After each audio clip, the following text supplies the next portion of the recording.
Kalian harus percaya bahwa ketika seorang perempuan yang tadinya tuh nangisnya mungkin meledak-meledak, kemudian tiba-tiba jadi kelihatan lebih tenang, santai, being observatif instead of reactive, terus jadi lebih kayak ngerasa logikanya tuh lebih tinggi, itu kayaknya berarti tuh pernah ada kejadian besar yang emang ngerubah pola pikirnya dia itu sendiri.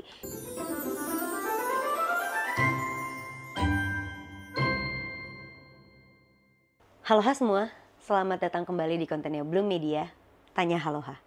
Ini adalah segmen yang dulu sudah pernah kita jalanin, terus kita sempat off sebentar, jadi ini kita akan aktifkan lagi. Tanya Halo itu adalah segmen potongannya dari Halo Hati. Lanjutannya dari Haloha, di mana kita akan fokus baca-bacain DM, ngerespon seluruh cerita kalian yang ada di DM Instagramnya Haloha Hati, di Instagram @bloomdaily, maupun di TikToknya Bloom Media itu sendiri, ataupun di kolom komentar YouTube, TikTok maupun Instagram. Nah, ini pertanyaan yang pertama akan kita pop up di sini. Mari kita respon. Kak, aku punya cowok dan pacarannya udah 5 tahun. Dia sayang banget sama aku, tapi sewaktu-waktu dia suka buat minjem duit aku. Tapi giliran aku yang minjam, dia selalu nggak ada. Ini termasuk aku dimanfaatin atau enggak ya?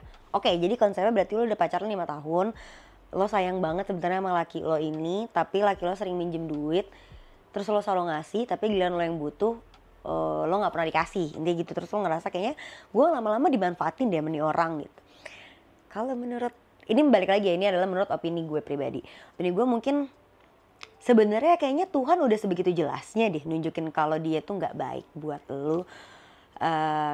Tapi ya lo tuh masih berharap dan menganggapnya ini kayak ujian aja gitu.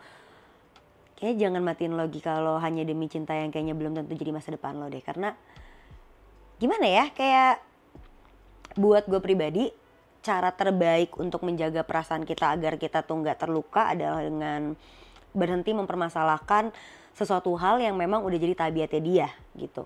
Karena sekarang udah jelas nih konteksnya, kalau lu pacaran 5 tahun tapi dia nggak pernah ada buat lu, cuma lu selalu ada terus buat dia gitu kan. Itu udah nggak make sense tuh. Kayak kan harusnya hubungan itu bisa saling ya, bukan menjadi yang paling gitu. Kalau gue paling ngasih ini buat lo harusnya juga bisa ngasih itu ke gue. Itu jadinya nanti kayak kompetitif tuh. Sedangkan ketika kalian bisa sama-sama memberi, sama-sama juga mengasihi, ataupun bisa selalu ada satu sama lain, bisa menjadi yang saling, itu jadi hubungan yang sehat. Karena buat gue, kalian harus percaya bahwa ketika seorang perempuan yang tadinya tuh nangisnya mungkin meledak-meledak, kemudian tiba-tiba jadi kelihatan lebih tenang, santai, being observatif instead of reactive, terus jadi lebih kayak ngerasa logikanya tuh lebih tinggi, itu kayaknya berarti tuh pernah ada kejadian besar yang emang ngerubah pola pikirnya dia itu sendiri di kehidupannya. Karena berarti kan sekarang gini, akhirnya dulu lo ngerasa lo ngasih-ngasih ke dia itu adalah hal yang normal-normal aja gitu loh buat lo, ya kan. Lo ngasih ke dia karena ya memang lo sayang sama dia, tapi kan lama-lama nih kayaknya kok nggak berbalik sama gue ya, kok ini kayaknya nggak nggak apple to apple sama gue ya. Terus kan lo akan berubah tuh nantinya di situ. Nah, perubahan-perubahan lo itu sebenarnya udah nunjukin bahwa lo udah nggak lagi sanggup, dan ketika lo emang nggak sanggup ya jangan dipaksain untuk itu. Lo harus terus menerus menunjukkan kepada dia bahwa kayaknya ini udah nggak sinkron nih buat di hubungan yang harus gue pertahankan sama dia. Kalau menurut gue ya, balik lagi, gue nggak minta lo putus, tapi lebih baik kalau memang hubungan itu tidak terjalin dua arah, mendingan jangan deh. Karena cinta itu seharusnya tidak melukai, cinta itu saling mengasihi, cinta itu ada belas kasih gitu. Ya walaupun banyak ketimpa masalah, ya apa, masalah akan selalu ada. Cuma kalau terus-terusan masalahnya adalah datang dari satu pihak dan satu pihak terus-terusan menerima, kayaknya itu udah nggak bagus untuk lo pertahanin dengan layak tuh. Perlu ada perubahan-perubahan tersendiri yang mungkin lo bisa adjust. Itu menurut dari pendapat gue. Terus ada pertanyaan yang kedua, kita akan pop up juga di sini. Kak, kenapa cowok tuh bisa membuat kesalahan tapi gak berani bertanggung jawab? Seperti gini ya, kadang nih plot twistnya adalah ternyata mungkin selama ini dia tuh emang gak pernah cinta sama kamu.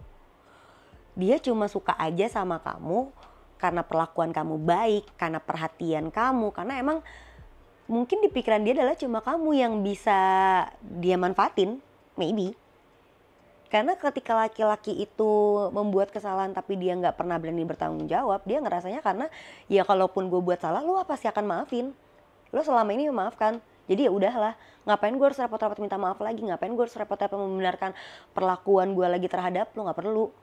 Dia berpikir gitu karena dia mikirnya, ya gue ngelakuin apa aja pasti lu nerima, cause you love him. Dasarnya gitu kan.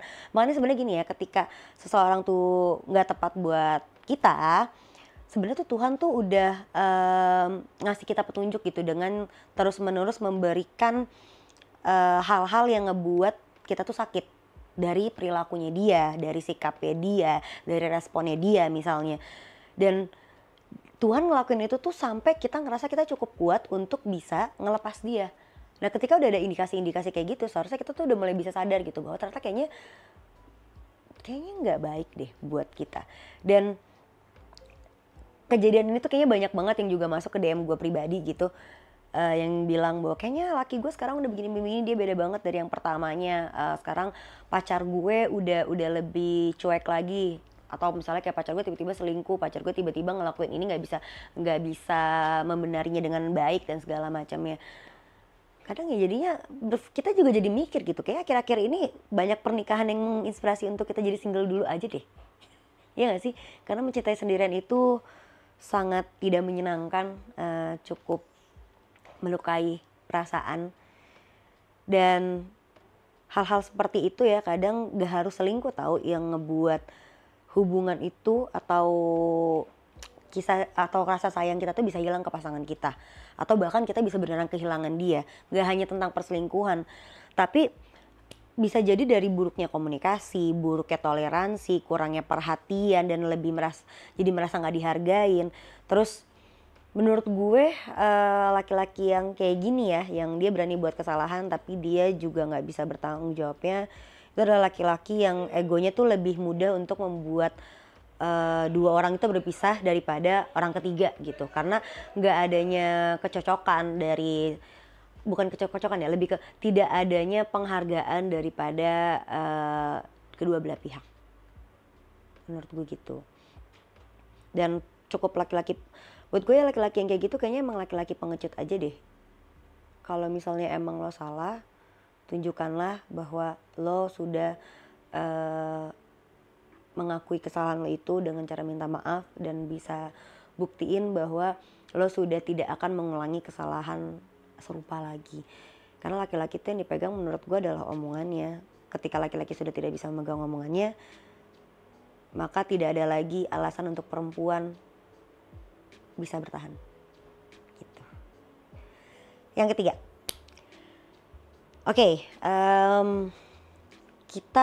gue tuh udah pacaran bertahun-tahun, lebih dari 5 tahun. Gue adalah perempuan yang hidup di keluarga yang juga cukup berat. Gue tulang punggung keluarga. Gue juga punya banyak masalah di rumah. Gue juga punya banyak masalah di kantor. Tapi terkadang pasangan gue tuh gak pernah bisa jadi pundak yang baik untuk gue. Jadi gue mau nanya, kenapa di saat kayak quarter life crisis kayak gini, pasangan gue itu juga malah ngebuat gue lebih krisis ya. Gimana cara ngebuat dia ngerti. Oke, ini cukup menarik nih. Ini balik lagi, ini respon dan opini dari gue teman-teman. Gue gak tahu nanti apakah ini bisa mempengaruhi hal banyak ke kalian, apakah cukup menjawab ataukah cukup menenangkan, gue juga gak tahu. Tapi respon gue dengan poin ketiga ini adalah, kadang tuh orang gak tahu kalau kita tuh kadang hampir gila dengan alur cerita hidup kita sendiri. Kita udah mati-matian buat terlihat bahagia di depan banyak orang, terlihat baik-baik aja, dihajar habis-habisan oleh keadaan yang merusak pola pikir dan batin kita. Dan ternyata tuh orang yang kita sayang, sesayang apapun kita sayang sama dia, kita tuh gak bisa ngerubah seseorang itu pada faktanya. Baik perasaannya maupun perilakunya maupun sikapnya. Bahkan untuk jadi alasan dia berubah aja, kita tuh nggak punya kendalinya untuk itu gitu. Jadi menurut gue ketika memang lo udah nggak sanggup untuk menjalani itu sama pasangan lo perlu diskusi dulu sama dia, lo perlu ngobrol hard conversation sama dia. Karena kadang kita tuh kalau ngobrolin cuma kayak ngasih tahu aja perasaan kita kayak apa, tapi kita tuh nggak ngasih tahu bahwa sebenarnya kita ingin diperlakukan seperti apa. Kadang perempuan juga cuma ngasih kode-kode gitu loh, kayak clue-clue bahwa ya gue pengennya lo begini dong, gue harap lo peka. Enggak anjir. Laki-laki itu memang adalah makhluk yang tercipta dengan menggunakan logika lebih banyak daripada perempuan. Tapi dia sangat bodoh menurut gue dalam bisa mengimplementasikan logikanya yang difikirkan sama perempuannya. Karena sebenarnya perempuan itu ketika dia pakai logikanya itu kan dari heart-nya dulu. Nah kadang tuh kita suka ketika kita lagi main dengan perasaan, kita nggak bisa ngejabarin pola pikir kita tuh kayak gimana yang baiknya ke laki-laki. Akhirnya laki-laki tuh nggak masuk tuh logikanya ke dia, apa yang disampaikan sama kita melalui perasaan gitu. Jadi kadang mungkin perlu disampaikan lebih detail dan lebih terperinci, lebih juga logik bahwa sayang, aku merasa aku tuh lagi ada di quarter life crisis nih, atau kayak gue lagi ada di masa-masa sulit nih. Aku lagi punya banyak masalah di rumah, aku lagi punya banyak masalah di kantor dan bla bla bla segala macam. Aku hanya ingin cerita kepada kamu, tapi aku berharap bahwa kamu tuh juga bisa memperlakukan aku seperti ini. Mungkin setelah mendengarkan kamu bisa peluk aku, mungkin setelah itu kamu bisa membantu aku mencari solusi. Tidak dengan aku cerita kamu cuma diam aja, atau tidak dengan aku cerita kamu langsung ngasih solusinya. Mungkin ada beberapa poin yang lo perlu jabarin secara logiknya, secara gambaran besar ya, lebih detail agar laki-laki bisa mikir secara logika lebih baik gitu. Oh ternyata gue harus melakukan step A sampai Z ya, ada urutannya dan ada segala macam yang kayak gitu. Karena kadang kalau lu juga lu udah punya perasaan yang sebegitu hebatnya, dahsyatnya, lelahnya, tapi lu juga nggak bisa nyampein itu kepada pasangan lu dengan baik, ya maka lo yang akan berubah dengan sendirinya. Dan itu lebih ngebuat bingung sih pasangannya. Makanya kayak sesabar-sabarnya manusia kan pasti punya titik lelahnya ya. Emang nggak diucap aja, tapi tiba-tiba beda aja gitu. Nah jangan sampai perbedaan yang lo lakukan ini disalah kaprahin sama pasangan lo. Padahal sebetulnya lo pengen minta pengertian dia aja mungkin, atau lo pengen minta perilaku yang lebih baik aja mungkin gitu. Jadi cobalah untuk didiskusikan dengan baik. Mulai coba untuk membiasakan di dalam hubungan bicara hard conversation, bicara hal yang paling sensitif, dengan juga ada solusinya di dalamnya, dengan lebih detail dan terperinci. Perempuan inginnya apa secara hardnya dipenuhin. Untuk sampai ke logikanya laki-laki berarti lo perlu jelasin secara detail. Ketika memang laki-laki juga ingin memberitahukan kepada perempuannya, mungkin logika lo udah detail, tapi coba untuk mengerti situasi dan kondisi atau fase per fasenya dari si perempuannya agar nyampe bahwa oh perempuannya lebih menggunakan perasaannya seperti apa, tapi ingin disampaikan lewat logika, itu lo pakai logikanya laki-laki. Nah laki-lakinya juga kalau ingin menyampaikan soal logikanya dia harus melihat bagaimana fase si perasaannya perempuannya, biar itu bisa jadi match. Jadi kalian berdua bisa sama-sama saling, nggak lagi jadi yang paling. Menurut gue sih akan kayak gitu untuk ketiga pertanyaan kita. Tapi kalau teman-teman ngerasa kayaknya ini perlu dibahas lebih detail deh di Halo Hati bersama Bocum dengan bintang tamu kita yang lainnya, atau mungkin di segmen BBM biar aku bisa debatin sama Bocum di Halo Hati juga boleh.